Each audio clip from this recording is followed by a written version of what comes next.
Hey there, true crime aficionados. Looking for a podcast that's as twisted as it is hilarious? Well, you've stumbled upon the perfect place. Welcome to Luminal on the Wall, or as we like to call it, Lotwa.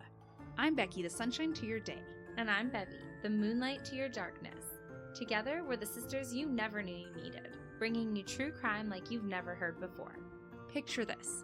Two sisters, complete opposites. Yeah, she's all sunshine and kindness, while I'm the queen of sarcasm and sass. But that's what makes our sister chat so relatable. We're like the sun and the moon, lighting up your true crime journey with laughter and irreverence. That's right. We dive into the darkest corners of humanity, but we don't just stop at the gore and the controversies. Oh no. We're here to roast the characters, each other, and sometimes even ourselves. We laugh hysterically at our own jokes. And we swear like sailors while we're at it, so if you're easily offended, consider this your warning. But if you're ready for a wild ride through the twisted minds of murderers, join us on Lotwa. We'll cope with the horrific nature of our content the only way that we know how. That is with a healthy, or maybe excessive dose of sarcasm, wit, and a touch of crass humor. So what are you waiting for? Hit that follow button and join our sisterhood as we navigate the murky waters of true crime together. We promise you won't regret it.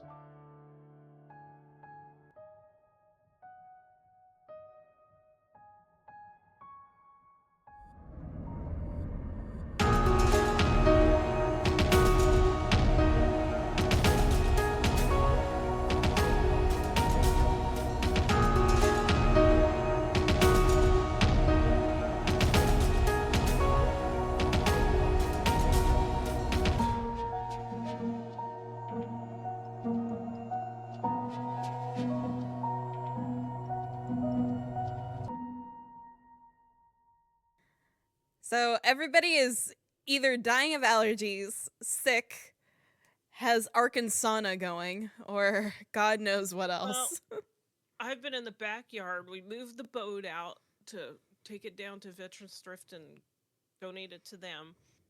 And between Dad and I kicking up frickin' leaves from the orange trees and just dust in general and all over creepiness of Arizona, my sinuses have been like pissed. Oh So, yeah, they're done. yeah. They're like, enough of this twaddle. I'm done with it. I'm over it. So, Oh my and God. then my whole bedroom is destroyed because we've been packing that up. And when do I get to be done? It's a joy being busy. Not really. No. This is not the kind of busy that I want to enjoy. I mean, there's other things I could handle doing other than packing a house up. Oh, absolutely. Like relaxing on a beach and being busy going snorkeling or doing something like that. Fuck, don't tease me, bitch. I tease you just a little bit, just to make sure Don't- that you know what don't you're missing tease out me. on. You'll bring out the anger in me. So Yeah. I told Mom what happened earlier today, and it still has me giggling a little bit because Dorian was sitting on the top step going into the trailer, and I was coming out. And I'm like, Door. it's not a big deal if he's laying there. It's not a big deal if any of them are laying on that top step. I can skip it, go down to the next one. Not a huge problem. As long as Yeah, they 'cause you stay have put. legs. Yeah. I'm old and have no legs, and a cat sitting on the top does not work well for me, considering, I walk to the door and it's to my titties. Mm-hmm. So, yeah, that's a big step. Listen, I am lacking any height in every other department. You gotta at least let me have my legs, okay? I have legs for days. Anything else, no. I'm No. short. T-Rex arms. Anyways. Anyway. Yeah. So Dorian's sitting on this top step, and as I'm coming out, Salem, I didn't know that she was coming up behind me. I heard her, but I didn't realize that she had hunkered herself down to the ground and was slithering over to him. So Door's focused And on you know me. she was. Oh yeah, Door's focused on me, and he's just giving me the lovely little, I love you so much, even though I ate all of the cat treats in the garage, and we'll get to that story here in a minute. I love you so much. Just a sweet face that he has going with me. And Salem reaches out and goes kabam against his head. And this poor guy looked like a jack-in-the-box there for a second because his head sprung and he kind of did a, what the fuck was that? I looked at her like, why did you do that? Your cat is just not user friendly. No. Considering No. I was worried about her stomach because she was acting weird before I came out to record this. And I'm like, I'm rubbing her tummy and she's sitting there going, I'm like, are you going to bite me? Are you good? And I push down just enough and she farts and goes, oh. I'm like, you had fucking gas? Oh, dear God. This morning, sound the fuck asleep. Absolutely out. When he got up to move, to reposition, and she very rarely moves in the middle of the night. She's like lays in one spot all night. She's like the perfect bedmate. Gets up to move, and all I hear is this humongous, and I'm like, the hell was that? And then rip, rip, rip, rip, rip, rip, rip, and I'm like, Jesus Christ, Tom, are we under assault or what? And he goes, it's your dog farting. I'm like, oh God, I didn't know what the hell was attacking him. Oh, Poor Jesus. Winnie. Poor Wen. And I can just imagine she's sitting there going, what is that? What is that? What is that? Exactly. Oh my God, my ass is talking to me. Yeah. Yeah. Poor Oh, thing. my goodness. Like, oh my God, it was so loud. I have never, ever heard a dog fart that loud. I mean, she gets some good ones off, but that was like, I'm like, you taking her outside? Because yeah, before she shits the bed. Like, good movement. God. Yeah. Oh. Salem's not like a heavy farter. And when she is, it's silent but deadly, which is usually directed directly at my face because that's how we snuggle, is butt to face. She knows her target audience. She does know her target audience. And usually when she farts, I know when she farts because she gets up and leaves. I'm like, you little shit. But yeah, no, she was acting all fussy and shit. I'm like, is your tummy okay, baby? Because we all know Salem loves to A, eat wires, B, eat hair ties, Eat plastic. C, eat plastic, and D, she's grown fond of paper now. So, Oh, Jesus Christ. kind of was concerned that she may have gotten something when I wasn't paying attention. She's usually a lazy cat. She just goes and sleeps most of the day. But maybe she got something when I wasn't paying attention. So I'm like, I'm rubbing her tummy. I'm trying to get a feel, see if like something's actually hurting her in the digestive tract. And she looks at me and it's just this. And I'm like, really? It was gas? And anyway. Well, at least she's cured. Yeah. Well, I did try to tell Kim this story last week, but we'll tell it today because that oh my God, I have been through some shit this week when it comes to technology. I am not even fucking shitting you. Okay? It has been hell, and I'm just hoping everything goes right tonight and y'all will have an episode tomorrow. But anyways, I told Kim that they're currently doing mudding in the house and everything. Dorian has decided that he likes to come in here when our drywall guy is working. So he comes over to my area and he falls asleep. I've sent pictures to Mom. We'll post them online. But I came in and he's like, meh, like wobbling his way over to me. I'm like, what the fuck is going on with this cat? I'm like, you good, Door? I let him back outside. I'm like, I come around to my little station. There was a bag of catnip treats. And I emphasize the word was. Dorian found the Dorian ate the whole fucking bag by Oh my himself. To which I walked outside. I'm like, Dor, are you okay? And he's looking at me like, like fucking waddles off, stumbling. I'm like, oh my God. I'm like, I'm going to get this cat killed. He disappears for a good like 24 to 48 hours, just completely stressing my ass out. I'm like, oh my God, I killed my favorite fucking yard cat. What's going to happen now? Well, you got to back it up because we do have Moo, who is a big, mean tomcat that just Dorian or Bruce or anybody walks past him, he just fucking wails on him for no reason at all. We keep shooing Moo off, but he comes back. He's an idiot. But poor Door, he's just the sweetest little boy, and he gets pounded left and right by Moo. Mm-hmm. So yeah, no, I came walking out couple days later, and I'm feeding the babies because they just stay around there. They're really good. I'm like, okay. Feeding the babies, and I hear, "Meow." And here he comes, like crawling out of his fucking grave from under your Hyundai, looking at me like I have seen things. I'm like, I bet you fucking have. I bet you saw Jesus for a little bit. Had a good convo with him and his daddy. I'm like, dear God, Dorian. So he comes crawling out and he looks at me like, I have the worst fucking hangover. I'm like, I have regrets. And as a cat, I really don't have those. So, no, what the hell? Poor Dorian. poor Dorian. God. But yeah, every single day when Russell leaves now, I have to make sure that I come in here and that Dorian is not locked in here. Because Yeah. A, it gets hotter in the garage than it is outside. B, there's not a water supply in here for him. He's got a litter box just in case. But I got to make sure that he's not getting trapped in here. If he's Poor in here dude. with me, not a big problem. But at the same time, I'm like, Jesus Christ, Door. Oh my God. Stress me out, Poor baby. Oh, God. Us and the yard cats. I swear to God, we are the cat distribution center. We are. They just keep showing up.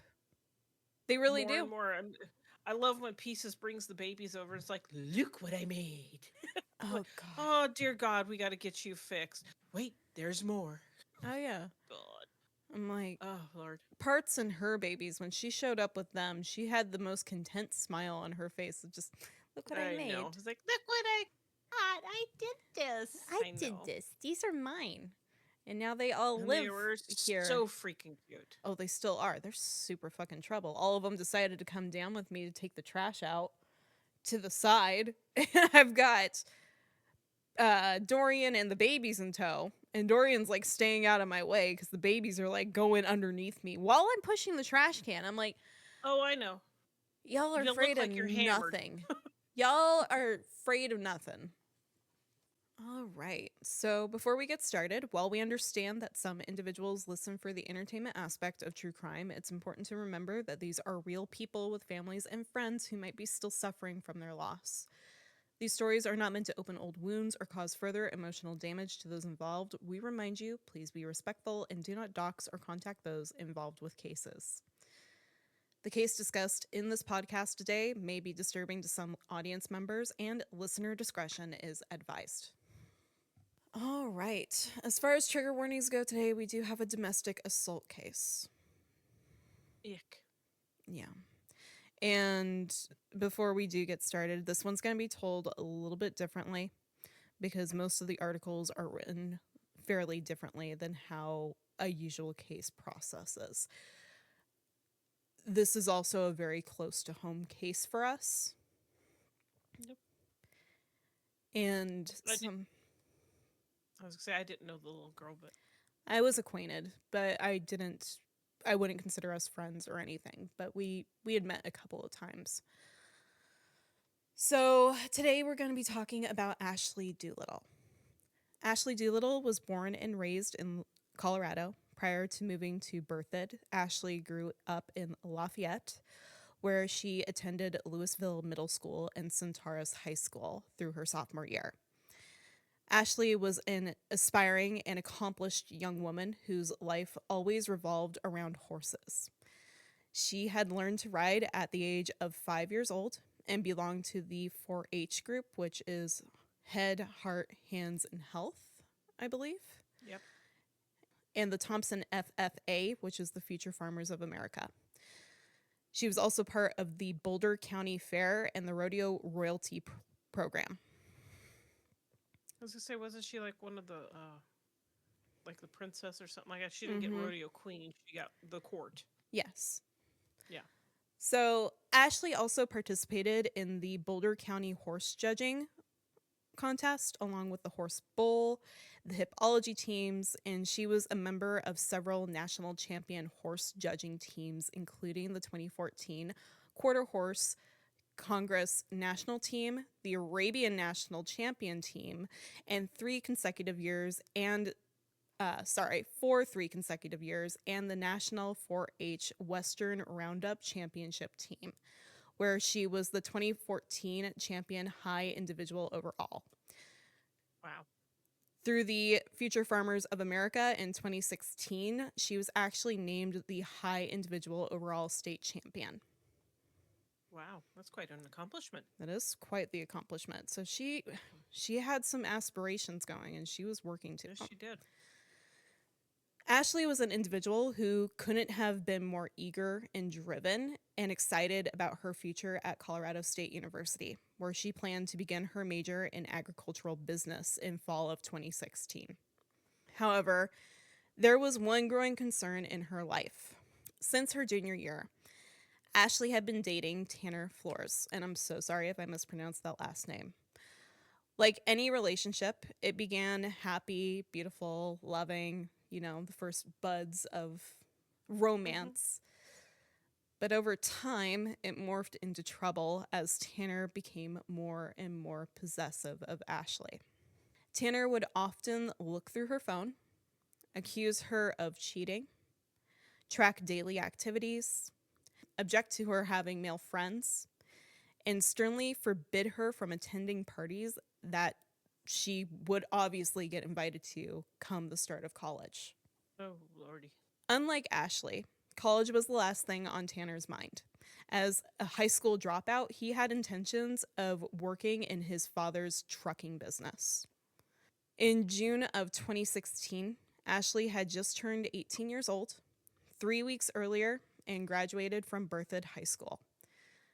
Additionally, after 1 year of dating Tanner, Ashley finally ended the relationship after several previous failed attempts. This is where things get intense, and I'm going to give a day-by-day description of what occurred in the week following this breakup. So, on Saturday, June 4th, Ashley and Tanner go for a hike together near Estes Park, Colorado, to discuss their relationship. But by the time that they returned from the hike, Tanner states that he thought that everything was good between them and that they were still going to have a relationship. On Sunday, June 5th, though, Tanner and Ashley arrived separately at the Sundance Steakhouse and Saloon in Fort Collins, Colorado. Ashley appeared to avoid and not want to talk to Tanner. One witness testified that Tanner actually grabbed Ashley at one point, spinning her around so that she could have a conversation with him. Ooh, put hands on me. I'd spin you around. To which it sounds like after this occurred, Ashley then left the Sundance and went home or wherever else she might go that evening without speaking to Tanner. Okay. On Monday, June 6th, Ashley communicated to Tanner that she had ended the relationship. And the two, once again, meet up to discuss why at Long Haggler. Similar to the hike on June 4th, by the end of this conversation, Tanner is under the impression that they had reconciled and were still together. The two of them then went to help his grandfather move hay bales. On Tuesday, June 7th, Ashley plans to go with friends to the Sundance again, but specifically tells Tanner she does not want him to come. Tanner contacts Ashley later in the evening, claiming that he's locked his keys in his truck and he needs her to come get him, to which, and absolutely golden to this girl, she ignores. Good on her. On Wednesday, June 8th, Ashley agrees to help Tanner take a load of scrap metal to sell. Later that afternoon, Tanner goes through Ashley's phone, finding text messages between her and two other males, which Tanner feels are flirtatious and indicates to him that she is essentially cheating on him in the previous days. She ended it. Fuck off. Tanner contacts both of these men, to which Ashley becomes allegedly angry with him about. Ashley calls Tanner and ends the relationship again, which I'm presuming at this point is just a reiteration of, we're broken up, you need to back off. Then Tanner goes to Ashley's home to retrieve his belongings and jewelry that he had purchased for her. The Laramie County Sheriff's Office investigator, Aaron Horowitz, a specialist in digital forensic evidence, went through these text messages that they had going between them. Now, I'm going to read through some of these messages. Obviously, it's not the full exchange between Ashley and Tanner, but this is where I would presume that Ashley basically re-ended the relationship.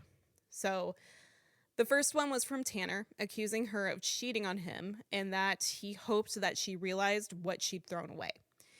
He regretted how much money he had spent on her and said, "I'm going to go do something stupid now. Bye." Ashley denied his accusations, responding with, "I never cheated on you. I never did anything with anyone while we were together. Our relationship has been over for a long time. I wanted to be friends, but that isn't possible." So this exchange continues throughout the night, with Tanner begging Ashley to come meet with him, and at one point stating in conversation, "Can we meet tonight, please, Ashley? I won't survive tonight." To which Queen of the Year, she responds, "Yes, you will." Don't ever listen to that. Mm-hmm. Emotional damage.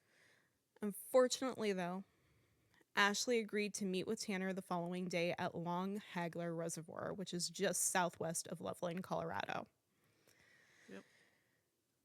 On the morning of Thursday, June 9th, Tanner and Ashley communicate about the meeting. Tanner is persistent in his texts, confirming and reconfirming when she is going to meet him at 9 a.m. To which Ashley responds saying that she has to cancel to attend a rodeo royalty event, and the two agree to meet later on in the day. Tanner takes his father's pistol and testifies that he went shooting near Carter Lake that morning instead. The exact time he was there shooting is never confirmed. The prosecution argued he only shot one round to ensure the gun worked properly, while the defense argued he shot approximately 7 rounds, emptying the firearm once, reloading, and shooting one more time to explain why there's only 4 rounds fired when the gun was found. That Thursday afternoon, the gun remained in the backseat of Tanner's truck, despite him going back home shortly after.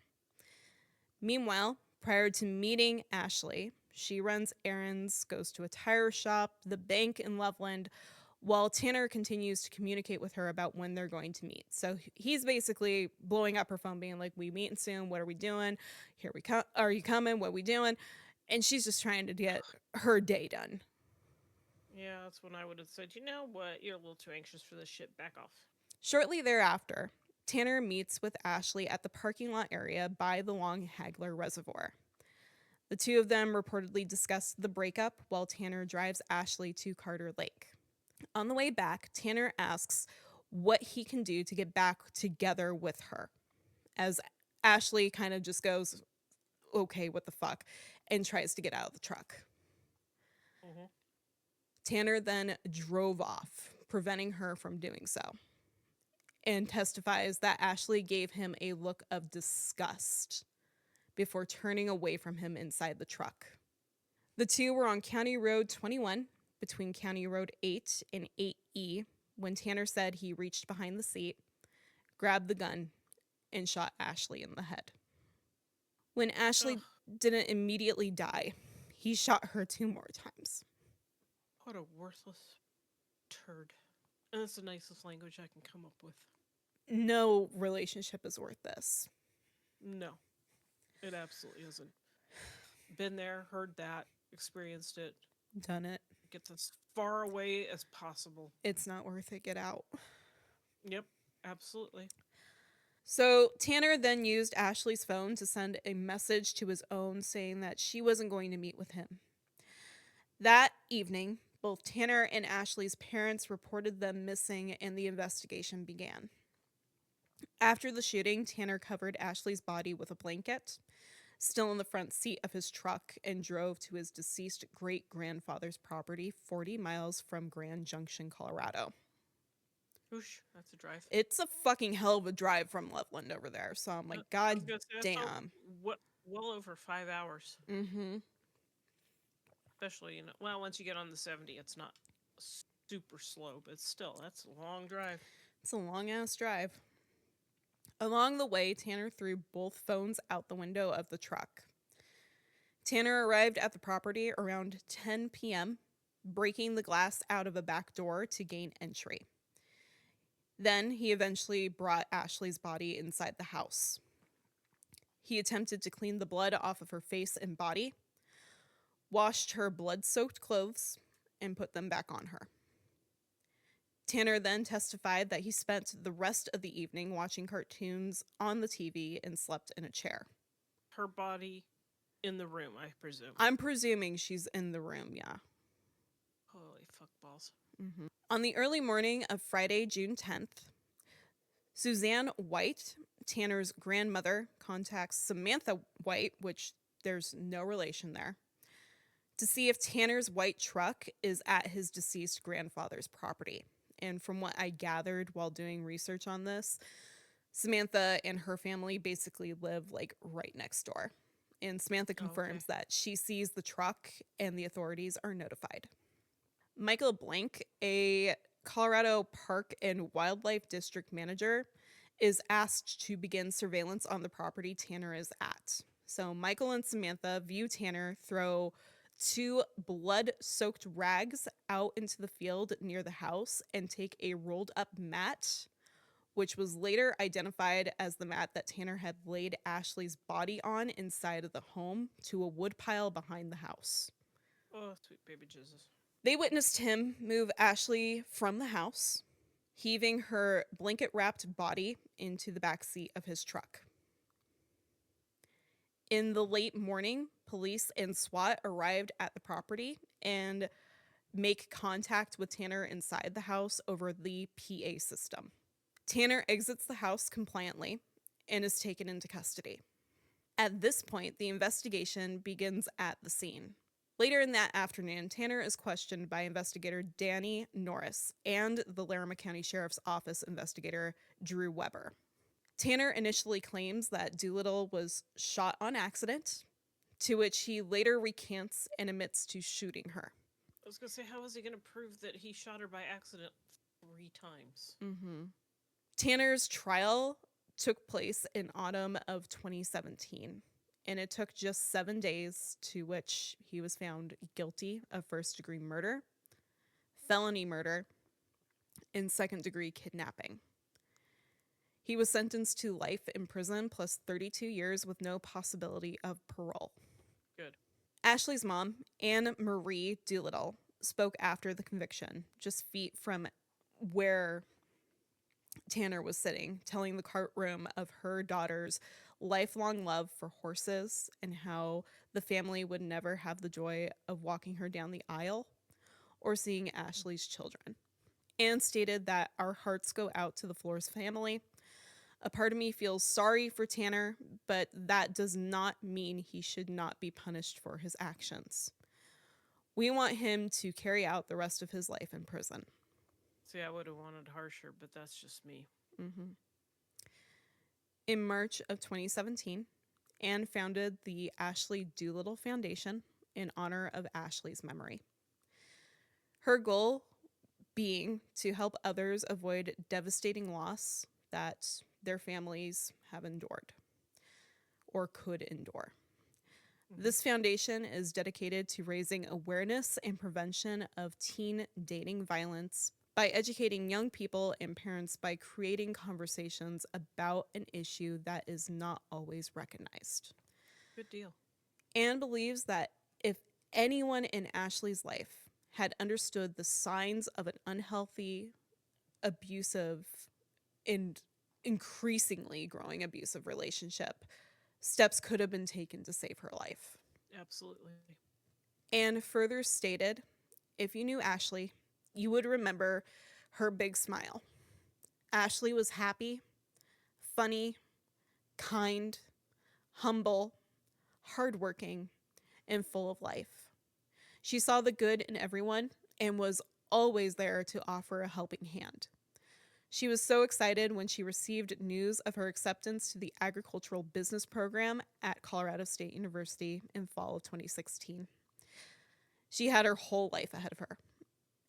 And then in an instant, it was all taken away. All from one person with No scruples that wasn't his life to judge. Hmm. To which she couldn't have been more correct. As following her death, an entire Colorado community was in shock and grieving. At the time of her death, Ashley was designated the Boulder County Fair and Rodeo Lady in Waiting. And in 2017, Ashley was posthumously crowned the 2017 Boulder Queen. Yep, I remember that. Additionally, prior to Ashley's passing, she'd proposed a princess program for younger girls to compete in the existing royalty program, which was implemented in 2017 as well, naming 2 selected girls in the Ashley DooLittle Princess program to become Ashley's princesses. They each wear chaps bearing a designation and a pin with Ashley's photo on it. Nice. It's through this honor that Ashley DooLittle's memory lives on. Following the story, I think it's important to name some statistics, which I found in the Fence Post article, where I got most of this case's information aside from the Ashley DooLittle Foundation. Okay. 1 in 3 U.S. teens, ages 14 to 20, have been victims of dating violence. Young As we women, both raise our hands. as we both raise our hands, yeah. Yep. Young women in this age group are at a 3 times greater risk than any other demographic. Yep. Because you're young and naive and trusting. Yes, and I can testify the love goggles are real. They Oh, are God, so real absolutely. because you get head over heels about somebody, and I understand where it's hard to leave because you want to see the best in them and you want that person to be who you've built and put on that pedestal. But the sad reality is that they're not. Well, and the sad thing is we shouldn't do that. They should already be on a pedestal when they come to us in the first place, male or female. It shouldn't be up to the, I shouldn't say spouse, but to the other partner to build them up on a pedestal. Oh, I absolutely. mean, yeah. It's like, been there, been abused, been mistreated, Mm-hmm. damn near killed. Yeah. So, absolutely. Yeah. Annually, 1.5 million high school students nationwide experience physical violence or abuse from a dating partner. Yeah. There we are. Violent behavior often begins between 6th and 12th grades. So 6th grade to 12th Well, grade. yeah. Yeah. Yeah. Yeah. Yeah. Yeah. Women ages 16 to 24 experience the highest per capita rate of intimate partner violence. Yep. Each year, an estimated 1,200 deaths are due to relationship violence. There's more than 3 a day. Wow. 82% of parents believe teen dating violence is not an issue, but 58 were unable to correctly identify all of the warning signs. Unfortunately, as a parent, you want the best for your child. I shouldn't say unfortunately, but you want to see them succeed in love and life. And what comes to you and is presented to you may not be what the other side is seeing. Mm-hmm. And it's like they may treat the parents great, but then you find out they're not treating the child so great. Oh, yeah, and I think They're you not. can testify to that with both me and Amy. Both, exactly, both of my girls. So, the guys were always very nice, very cordial, everything we could hope for until they weren't. Mm-hmm. So, 3 in 4 parents have never talked to their children about domestic violence. I did, didn't I? I think you did a little bit. I remember seeing it more in health class. Like, they really tried to grind it into us, and then I saw it firsthand with Ames. Yeah. But even then, it still didn't stop mine. So, No, it's not a because guarantee, again, but it's it's recognizing that that's what's happening. it's the love goggles. Oh, yeah. Again, you're like, you want the love, you want that relationship, and I've been there. I'm not saying it's just you or just Amy or anybody else. Everybody is in that position. Oh, yeah. Everybody's been there. We love the roses, but we ignore the thorns. Exactly. Exactly. Until the thorns start to hurt too much, and either you put up with it or you nullify them. And I, thank God, was the type that wasn't going to happen. Mm-hmm. It takes the victim an average of 7 attempts to leave an abusive relationship before the separation becomes final. Sounds about right. Leaving an abusive partner may be the most dangerous time in a relationship. Women are 70 times more likely to be killed in the weeks after leaving an abusive partner than any other time during the relationship. I agree. Before I close out this episode, I do want to state that there is some amazing information and resources present on the Ashley DooLittle Foundation website for victims of domestic violence. I will be linking it in the show notes below. So if you're suffering or you know somebody that's suffering, please go take a look. And I will also list off at the end of this episode the RAIN Foundation, I believe, is our domestic violence hotline. Okay. And maybe throw in for ladies that are looking to protect themselves, especially after the rough breakup, there are alternatives for you also. Oh, yes, absolutely. Resources like We the Female, we can put you in touch with them. Yeah, We the Female is a great source to go for. Yeah. There's a lot of different sources out there to protect yourself and make sure that you are taken care of. We also do have the references and resources on our website, which will be linked down below in the show notes as well. Absolutely. Okay. You're not alone. You're not alone. And I do apologize. RAIN is the sexual violence hotline. That's on there too. But the National Domestic Violence Hotline provides tools, help, and support to those living in domestic violence situations. The hotline is a 24/7 number, and that is 1-800-787-3224. That number again is 1-800-787-3224. Or you can text START to 88788.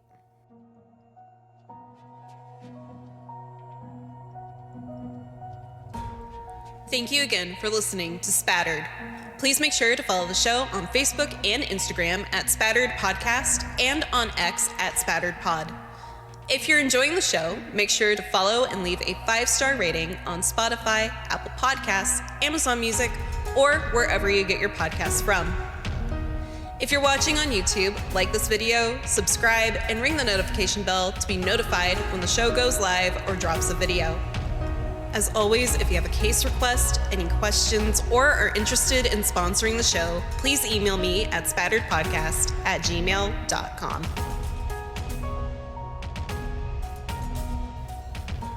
Spattered is a true crime podcast hosted by Caitlin Gardner and Sarah Ray. The research and edits for this episode were done by Caitlin Gardner. All the music for the show was done by Lucio Cardenas. We'll see you next time. Stay safe out there. And remember, the truth is always in the blood.